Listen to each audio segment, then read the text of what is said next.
Welcome to Modal Verbs must for deduction.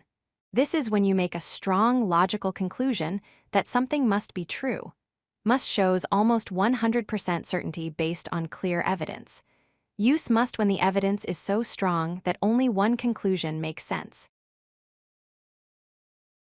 Must deduction means strong logical conclusion with 99% certainty. When you see clear evidence, you use must to say something must be true right now. This shows very high confidence in your conclusion based on what you observe.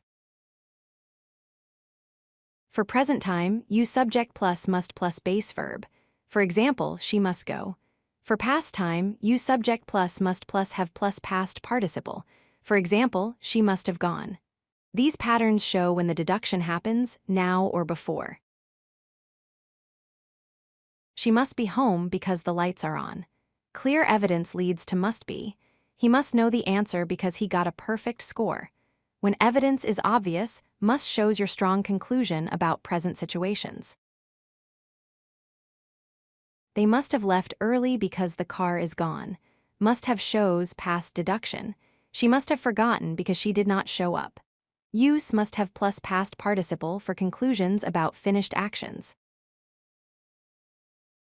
Practice time, the lights are on, she blank be home. Fill with must, all the bags are gone, they blank have left already. Fill with must have. These exercises help you recognize when to use must for logical conclusions. Key points: use must for strong logical conclusions. Present uses must plus base verb. Past uses must have plus past participle. Must means 99% certainty from strong evidence. This is your tool for certain deductions.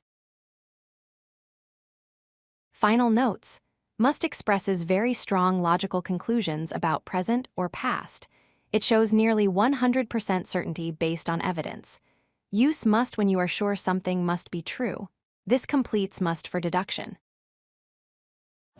If you like this video, hit that like button and don't forget to subscribe. Visit codelucky.com for more such useful content.